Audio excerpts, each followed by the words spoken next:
Bhagavate Vasudevaya. Om Namo Bhagavate Vasudevaya. Narayanam Namaskritya Naram Chaiva Narottamam Devim Saraswatim Vyasam Tato Jayamudite Nashtaprayeshu Bhatreshu Nityam Bhagavata Sevaya Bhagavati Uttam Shloke Bhaktir Bhavati Naishtaki. So continuing with the discussion on Srimad Bhagavatam, Canto 4, Chapter 9, Dhruv Maharaj returns home, text number 16 onwards. So Dhruv Maharaj is further praying to the Lord. Yasmin virudgatyo hyanisham patanti vidya dev vividya shakte anupurvyat tad brahma vishwabhavam ekam anantam adyam anandam anandamatram avikaram aham prapadye. My dear Lord, in an impersonal manifestation of Brahman, there are always two opposing elements, knowledge and ignorance. Your multi-energies are continually manifest, but the impersonal Brahman, which is undivided, original, changeless, unlimited, and blissful, is a cause of the material manifestation. Because we are the same impersonal Brahman, I offer my respectful obeisances unto you. In the Brahma Samhita, it is said that the unlimited impersonal Brahman is the effulgence of the transcendental body of Govinda. So the Brahm Jyoti that so many Mayavadis they talk about, it's basically the effulgence of the transcendental body of Govinda. In that unlimited effulgent aura of the Supreme Personality of Godhead, there are innumerable universes with innumerable planets of different categories. Although the Supreme Person is the original cause of all causes, his impersonal effulgence, known as Brahman, is the immediate cause of the material manifestation. So material manifestation, the immediate cause is the Brahman, Brahmjyoti. Dhruv Maharaj therefore offered his respectful obeisances unto the impersonal feature of the Lord. One who realizes this impersonal feature can enjoy the unchangeable Brahmananda described here as spiritual bliss.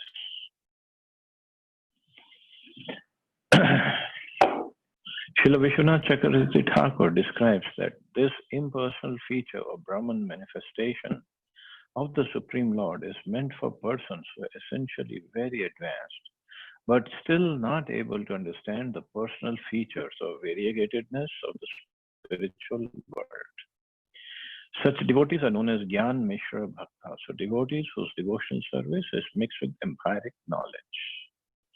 Because the impersonal Brahman realization is a partial understanding of the absolute truth, Dhruv Maharaj offers his respectful obeisances.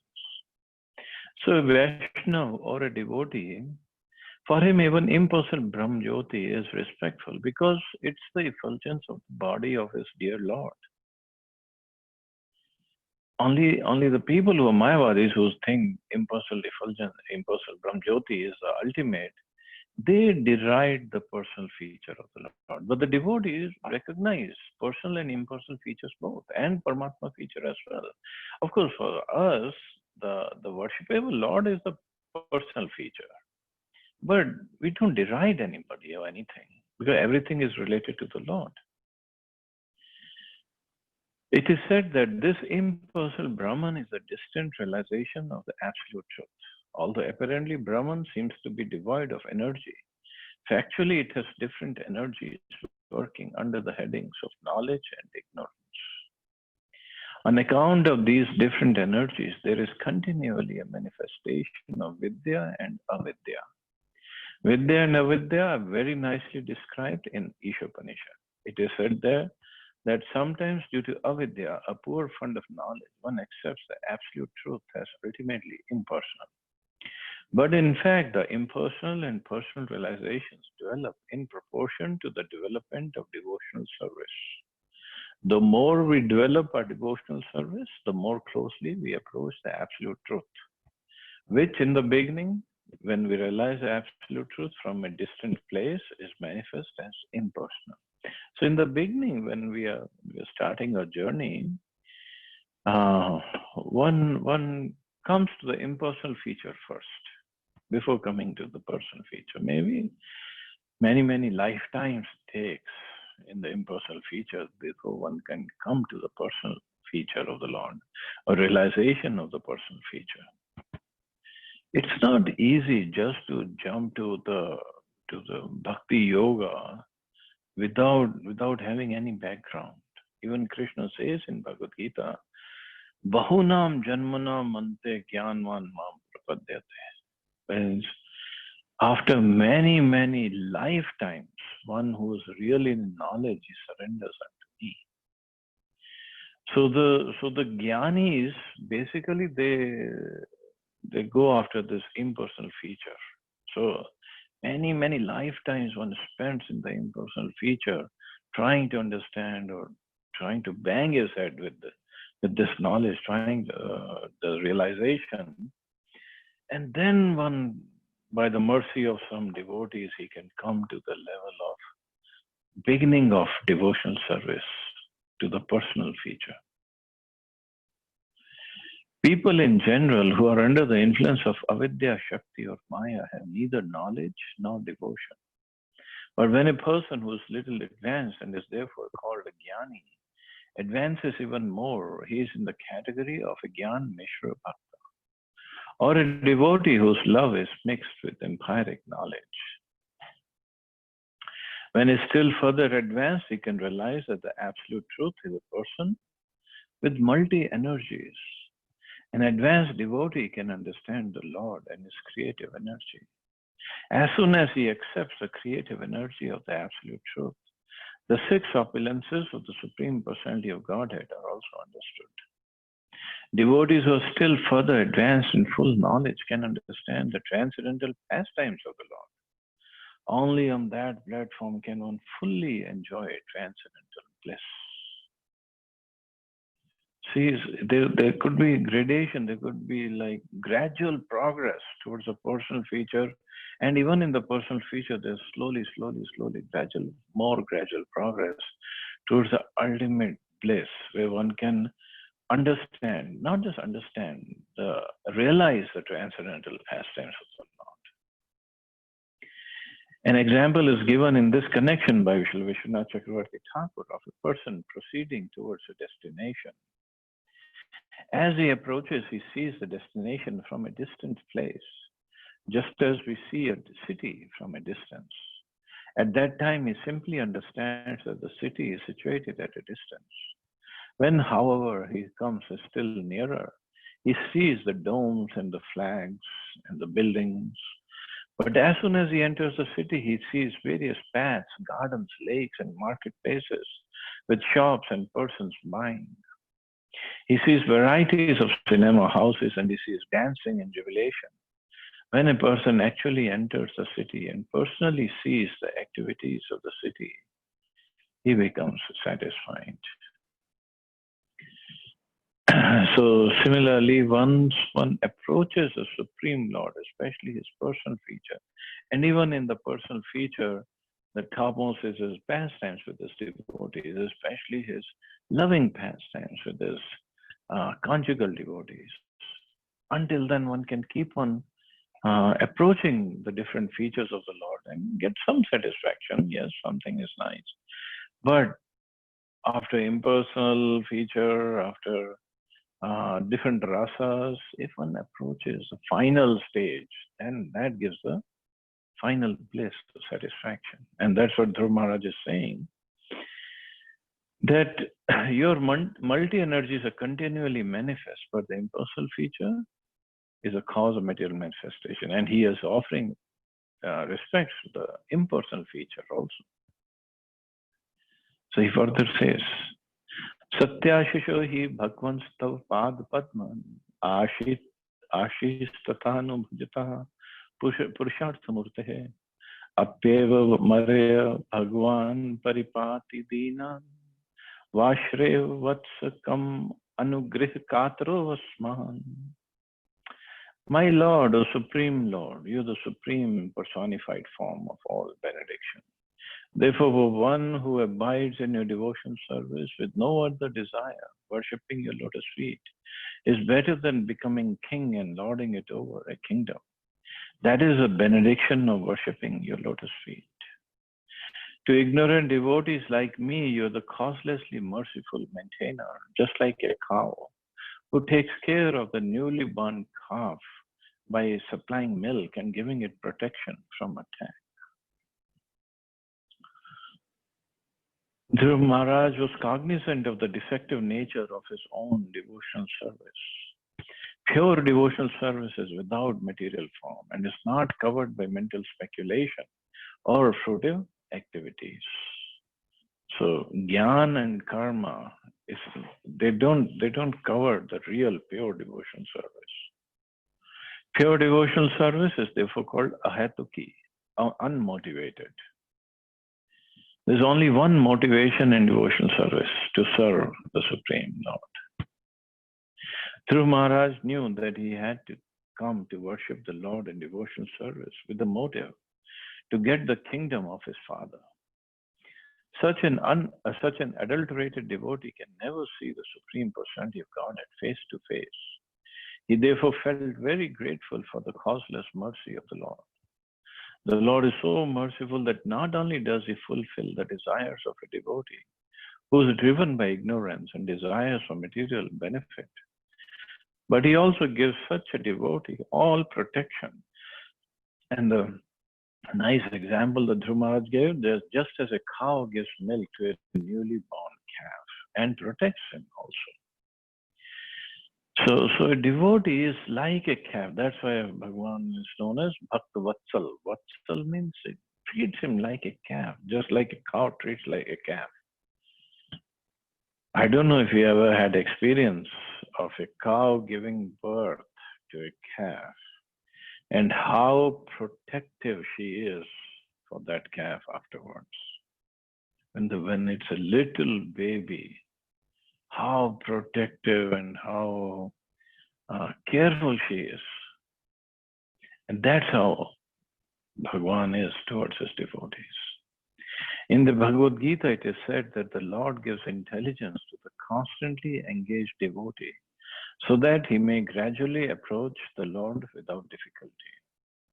A devotee must be very sincere in his devotional service. And although there may be many things wrong on the devotee's part, Krishna will guide him and gradually elevate him to the highest position of devotional service.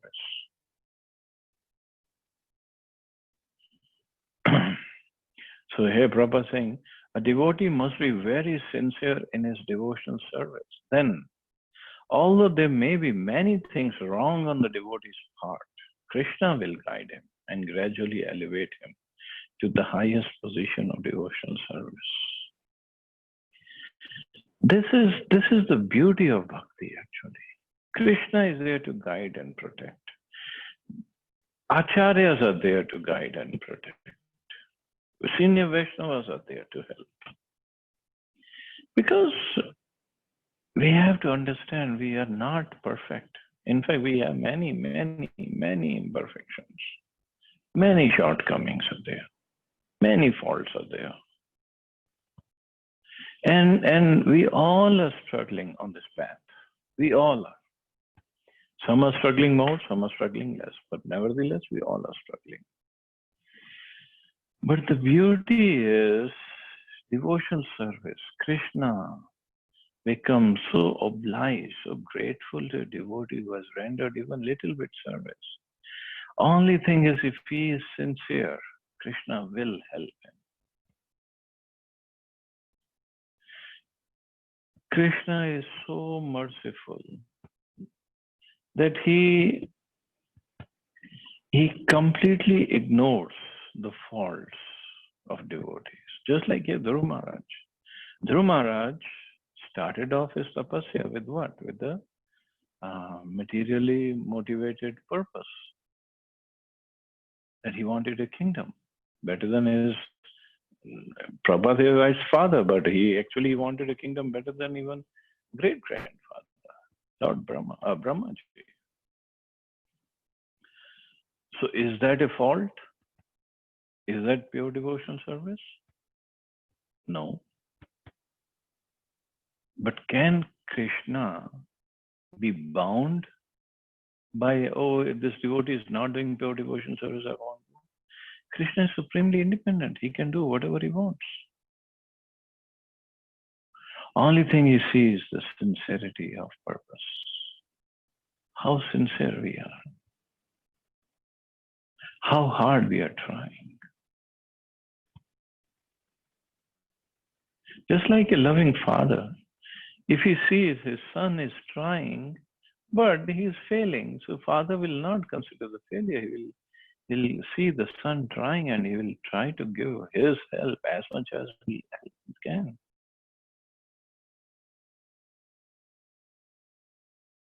Even if the son does only 1% of work, father will come and do the rest 99% and take care of it.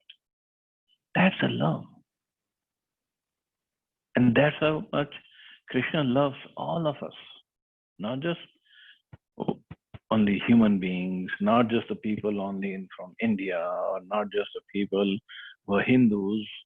He loves all of us. We all are his children. Every living entity is Krishna's children, Krishna's child. And he loves them all. Everybody.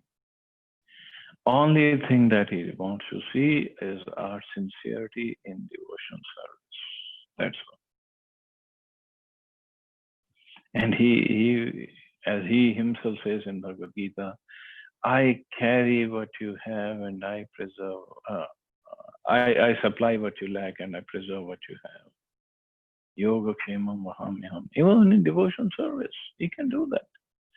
Krishna is supremely independent. He is a supreme lord of everything. He is a controller, maintainer, proprietor, enjoyer of everything. What's so difficult for him? What's so impossible for him? Nothing. Only thing is, we have to, with this faith, carry on with our devotion service. Try to become more and more sincere. Try not to, because we don't want Krishna to see our faults, so we should not see others' faults either. Others' shortcomings. Prabhupada did not see the shortcomings of others. Prabhupada just, as we discussed earlier, he just saw a spark, little spark, that what this devotee can do, and Prabhupada fanned that spark and made it a full blazing fire. That's how we please Krishna. We all have shortcomings. Who doesn't have? And those who want to see, they might even see faults in Srila Prabhupada also.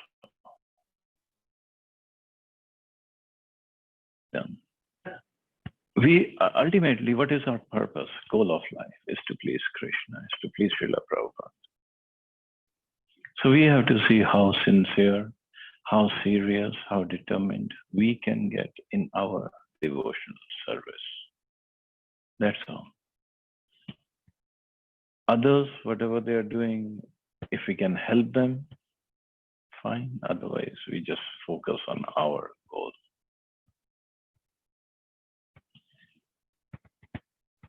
The Lord is addressed herein by Dhruv Maharaj as Purushartha Murti, the ultimate goal of life.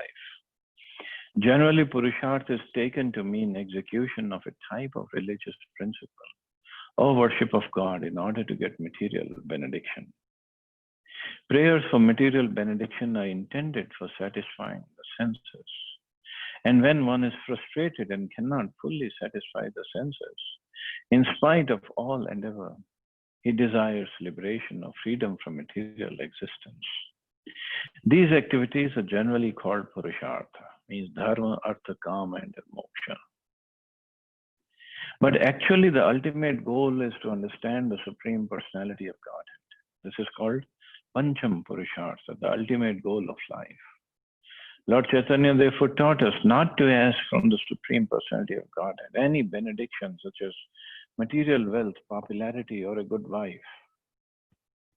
One should simply pray to the Lord to be constantly engaged in His transcendental, loving service. Dhruv Maharaj, being cognizant of his desire for material benefit, wanted protection from the Lord so that he might not be misled or deviated from the path of devotion service by material desires.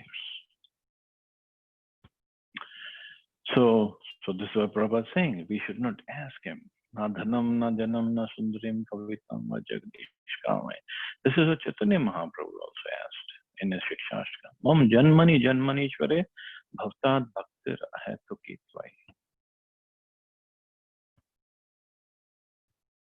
But when you're making progress on the path of devotion service, because Krishna is going to test us, or Krishna's energy, Maya, is always there to test us. That either if we are making proper progress or not, or we are faking it, or the proper tests are there so that we pass those tests and we make further progress. It's just like when we are chanting, Prabhupada sometimes compared to our chanting to like a baby crying for his mother. So when suppose a mother is working in the kitchen and the baby is there in the bedroom on the bed and he's sleeping and he gets up and he cries.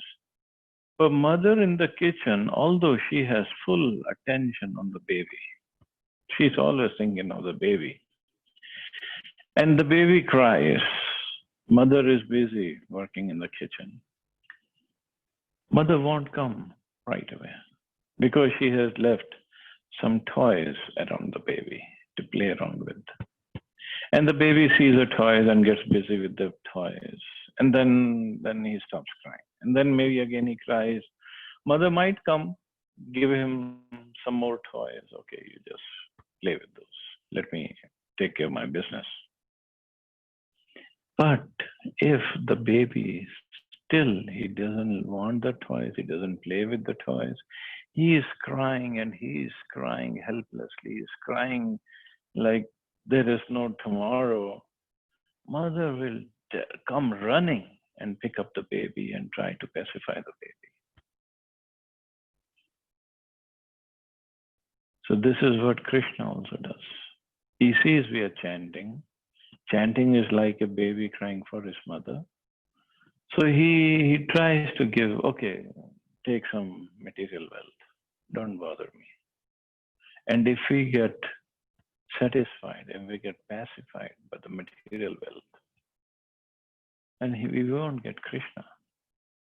And if we are still crying, okay, to get some power, some position, maybe in ISKCON or maybe in some political person or maybe some administration or something, just quit crying. And then by getting that material wealth, power, position, or popularity or good vibe, one is still chanting but not putting that energy, that feeling into chanting, then Krishna won't come. Because we failed in the test of Maya. So we are still chanting, but that earnestness is not there. The desperateness is not there. And when we chant, cry desperately, Krishna, please, oh Radharani, oh Krishna, please engage me in your service, not in Maya's service. Krishna might say, oh, Maya is my energy. See, you read in the purport of Prabhupada. Maya is my energy, so serve Maya is like serving me. No, Krishna, no. Don't play games with me. I want to serve you only, you and Radharani. So then Krishna will give his mercy. Then Krishna will show himself. That is a real pure devotion service. Other than that, it's all mixed devotion service. That's not what we want. We want pure devotional service. We want to please Krishna. We want to please Srimati Radharani. And that's how our chanting should be. Whether he gives us any material wealth, popularity, or anything else, it's up to him. But that's not our goal is. And just like I posted that today is Haryali Tej. So today is the day when Jhulan Yatra starts in India. Or Tej is when Jhulan Yatra starts in ISKCON temples. So what happens is, because it's a rainy season and summer just got over, and then all of a sudden the rainy season started. So there's lots of humidity in the atmosphere. And the air is very thick, very heavy because of the humidity vapors.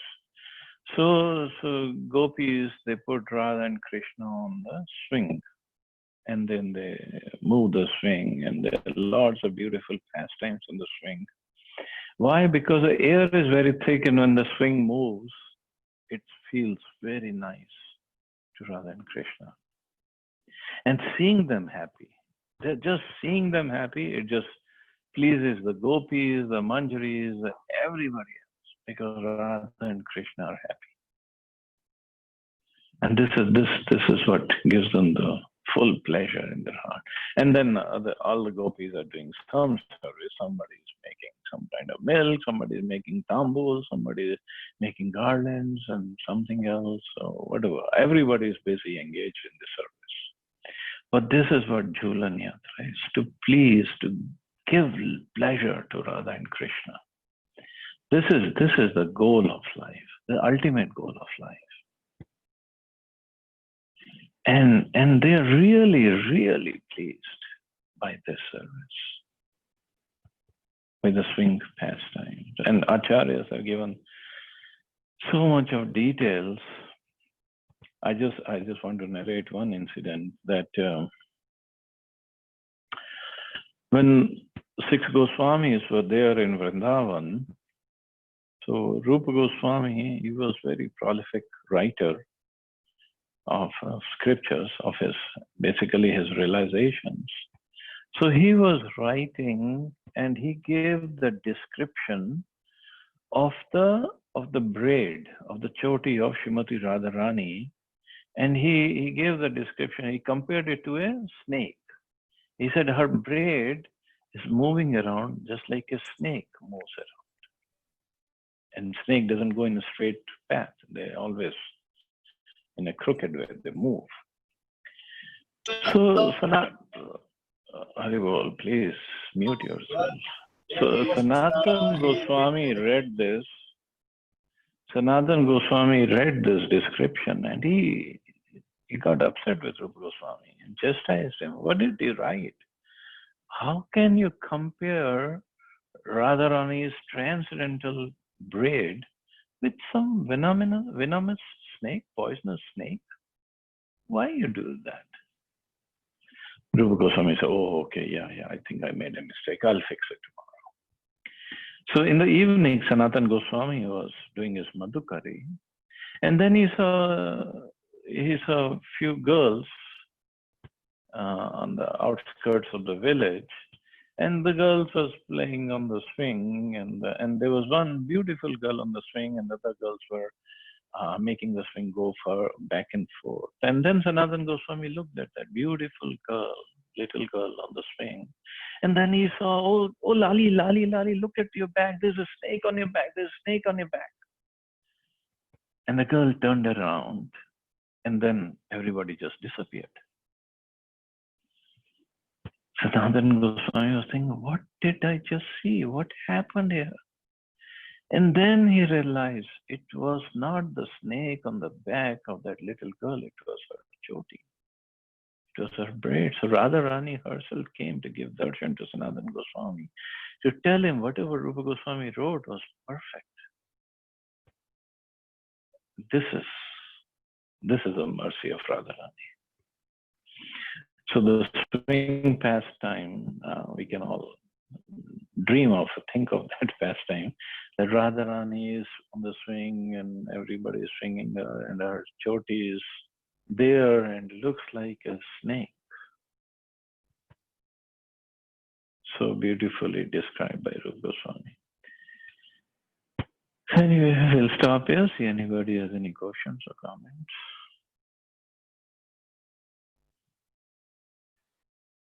Hari Bo. Thank you, Prabhuji. Thank you, Mata.